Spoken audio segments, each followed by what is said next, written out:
This is a remarkable moment in the history of Swiss railways. The Switzerland-Rhetian Railway is finally giving a trial run to its R12 steam snowblower. After 18 years of restoration, for the very first time, the R12 is being tested, and that too under the toughest conditions.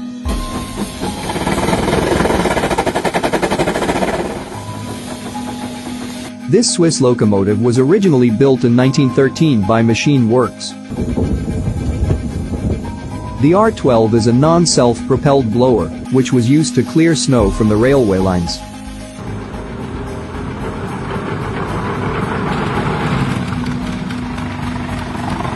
In its glory days, R12 was highly efficient for clearing large amounts of snow,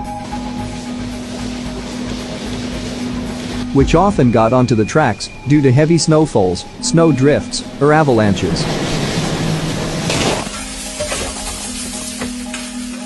It was built with a steam engine inside a car body. However, instead of driving wheels, it's the R12's body that powers the rotary blades.